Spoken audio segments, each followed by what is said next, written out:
Patrick Bruel, ça y est, sa détention provisoire vient d'être levée et devinez quoi? Il vient de se tailler à l'étranger. Alors où est-ce qu'il est parti? On ne sait pas trop.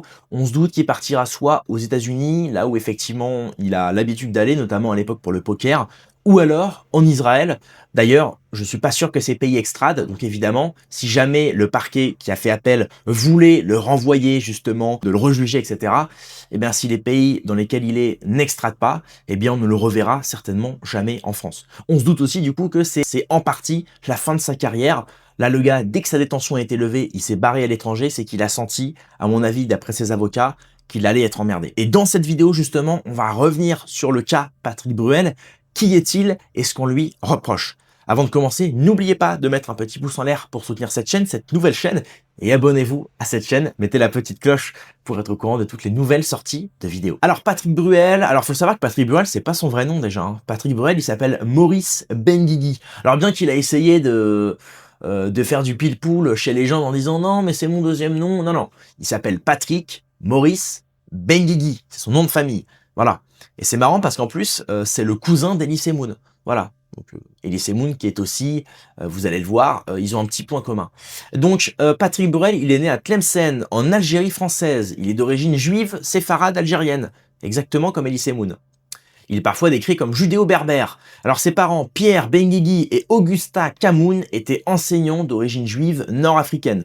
Donc comme vous le voyez, voilà, Patrick Bruel, il a vraiment plongé dans ce milieu juif, algérien, traditionnel, pieds noirs, etc. C'est vraiment ce qui a forgé son identité. Même si il a jamais trop montré qu'il était juif ou il a jamais trop insisté là-dessus, voilà, il a vraiment baigné dedans depuis petit. Donc sa famille a quitté l'Algérie en 62, donc en fait il avait que 3 ans, donc lui il n'a pas vraiment connu ça, pour la région parisienne Argenteuil, il a connu voilà Paris. Il a été élevé dans le respect des traditions juives sans être très pratiquant. Il a publiquement évoqué ses origines, son attachement culturel, il avoue effectivement faire Shabbat occasionnellement, il fait certaines fêtes aussi, certainement quelques bar mitzvahs, on s'en doute, et s'est exprimé contre l'antisémitisme, voilà. Alors ce qui lui est reproché, c'est notamment une enquête de Mediapart depuis mars 2026, et pas mal de médias qui ont publié des témoignages d'une trentaine de femmes, c'est pas rien, on y reviendra justement, accusant Patrick Bruel de violence, donc S, on peut pas dire le mot mais vous avez compris, des tentatives de V et harcèlement, pour des faits situés entre 91 et 2019.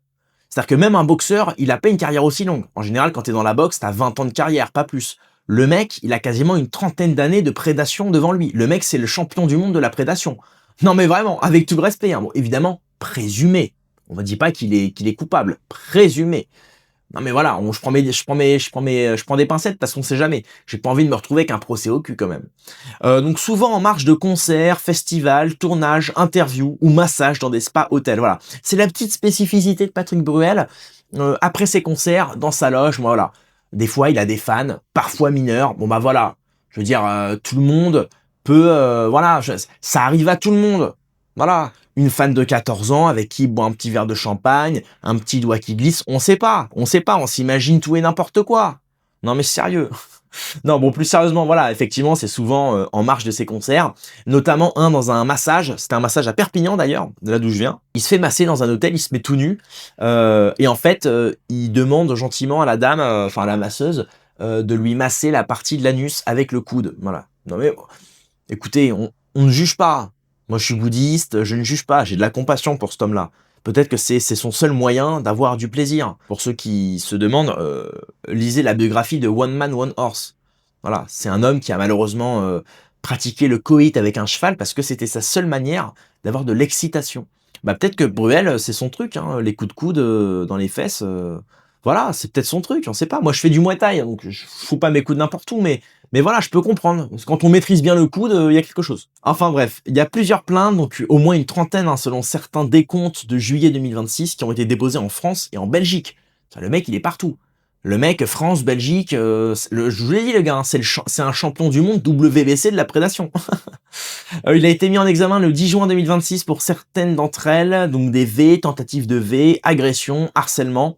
Il est placé sous contrôle judiciaire, donc il pouvait pas bouger de chez lui. Il était plus ou moins, alors pas mis sous bracelet, mais plus ou moins. On lui avait retiré son passeport et donc quasiment pendant tout l'été, là pendant 1 mois et demi, il a été gentiment donc obligé de rester chez lui. Et là juste après, comme on l'a vu, effectivement, il a décidé de partir dès que sa détention a été levée.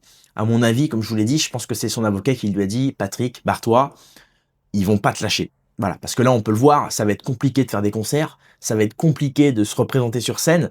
Donc honnêtement, si tu sais que t'as plus aucune activité professionnelle et qu'en plus, t'as une trentaine de femmes qui ont porté plainte contre toi, bon, t'as pas envie de passer la rentrée sous bracelet ou derrière les barreaux, donc tu te barres. Ce que je peux comprendre, honnêtement, ce que je peux comprendre.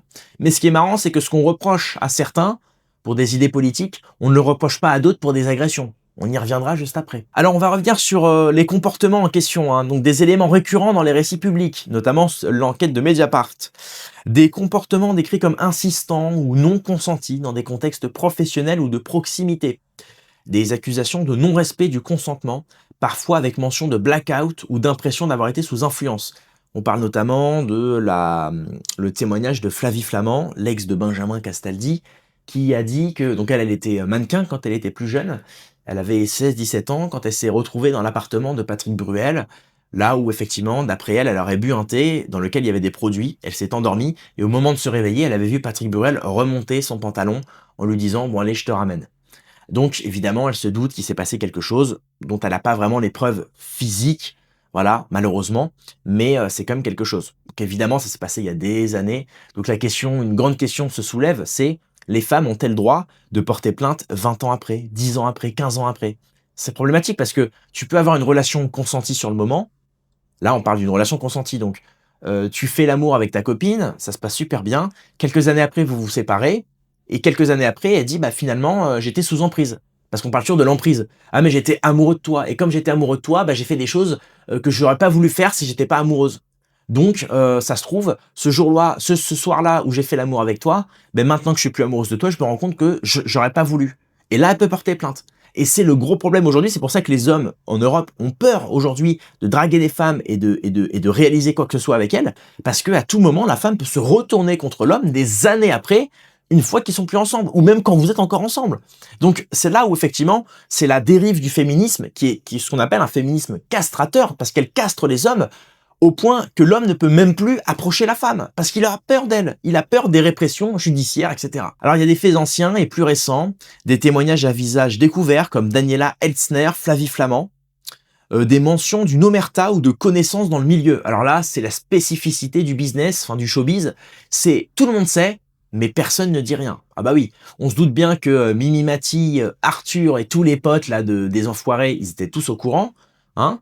Ils s'arrosent au champagne après le concert des Enfoirés là en disant allez les pauvres, allez là, donnez de l'argent pour les CD. Et puis après ils s'arrosent là au champagne dans les loges. Et tout le monde est au courant que Patrick, voilà, c'est un prédateur. D'ailleurs, il y a des tonnes de témoignages de femmes qui disent que bah voilà, dans le milieu, il avait cette image. Récemment, on a écouté le témoignage de Balkany, qui a dit que d'ailleurs, il avait essayé il avait sauté, plus ou moins, il dit ça, il avait sauté sur la femme de son fils, par exemple, Alexandre Balkany. On avait aussi le témoignage d'un type qui avait dit dans une interview que il avait été témoin à l'époque où Patrick Bruel jouait au poker, que Patrick Bruel avait joué avec un acteur très connu, en termes de remise, enfin celui qui gagne la partie, gagnait une fillette de 16 ans. C'était la récompense. C'était la récompense de leur partie de poker. Alors encore une fois, c'est des dires. Bon, c'est des rumeurs, c'est des bruits de couloir. Mais si c'est vrai, c'est quand même chaud, quoi. Parce que voilà, c'est un milieu où tout le monde sait tout et tout le monde se tait. Ça rappelle exactement ce que disait Patrick Sébastien dans une interview où il disait, à l'époque, un de mes producteurs m'avait dit, voilà, bon bah désolé, je dois y aller, je vais aller chercher des petits garçons pour... Et il n'avait pas dit le nom. Mais certains avaient trouvé, voilà, c'était un gros producteur belge qui à l'époque avait de grosses stars françaises, belges, francophones et américaines. Donc c'est quand même assez dingue que le mec dise ça comme ça, quoi. Il dit ça comme ça, bon bah allez, j'y vais, hein, je vais chercher des petits garçons pour un tel. Voilà, et c'est vrai, c'est réel, tout ça c'est réel. Et c'est assez dingue, c'est comme d'hab, quoi. C'est vraiment, on sait tout, mais on ne dit rien, parce que bah non, ça va toucher aux revenus du producteur, on va gagner moins d'argent, les publicitaires voudront plus nous sponsoriser, etc. Donc, on préfère rien dire. Bah oui, l'argent est au-dessus de toute morale. C'est malheureux. Alors, pour finir cette vidéo, c'est la différence de traitement que j'aimerais qu'on traite. Parce que justement, on voit récemment, par exemple, vous le savez, Alain Soral a accepté le débat avec Thomas Guénolé et Shannon Seban. Et il a mis un tweet, il a dit malheureusement, je pourrais pas être présent physiquement parce que voilà, je suis proscrit de mon propre pays. Et derrière, il y a Franck Tapiro, que vous connaissez tous, celui qui s'était fait piéger, vous savez, on l'avait cramé, il était sorti du bois de Boulogne avec un travesti, et quelqu'un l'avait pris en vidéo. Donc, ça avait fait le tour du buzz, enfin ça avait fait le tour du monde. Et évidemment, il est connu, Franck Tapiro, pour souvent être voilà, très sioniste, un grand soutien de l'armée israélienne, etc. Et là, ce qui est intéressant, c'est que récemment, il a répondu à Soral en disant « Mais t'es pas proscrit de ton pays, si t'aimes vraiment ton pays, tu retournes dans ton pays et tu purges ta peine. » Et là, ce qui est marrant, c'est que Tapiro, concernant Bruel, il dit rien. Patrick Bruel, il vient de se barrer, alors qu'il est présumé, alors pour le moment, il est innocent, mais apparemment, il serait, voilà, présumé coupable, enfin, potentiellement, d'une trentaine de V.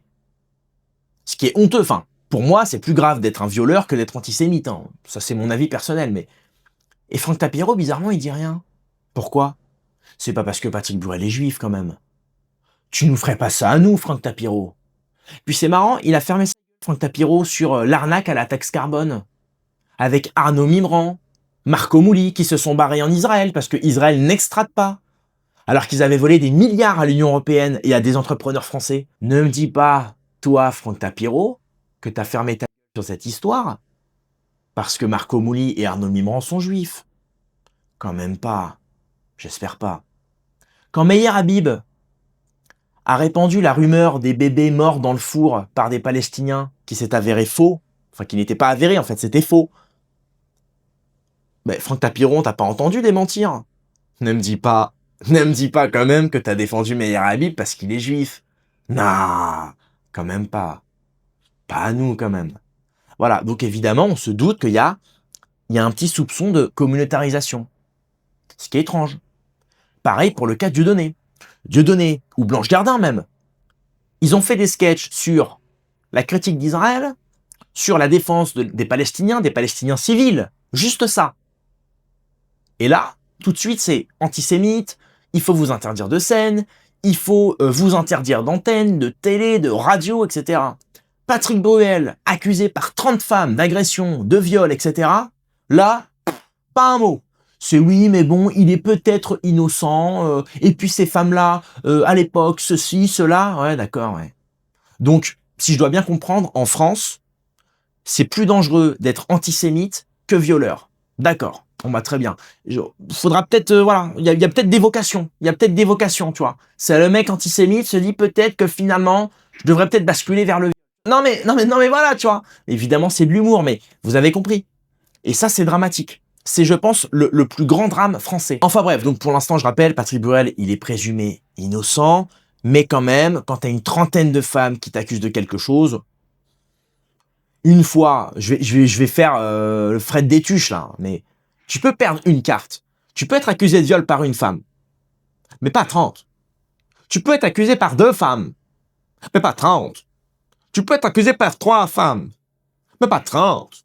Tu peux être accusé par 4 femmes, mais pas 30. Enfin ouais, je vais pas vous la faire jusqu'à 30, mais vous avez compris quoi. Voilà, tu peux être accusé par quelques femmes de V. Bon, on l'a vu avec Tariq Ramadan, par exemple, récemment. Bon, l'affaire est louche quoi. Mais là, 30 femmes, des femmes différentes de différents milieux. Il y a des fans, il y a des femmes du milieu, il y a des masseuses, il y a des. Le mec, il a touché à tout.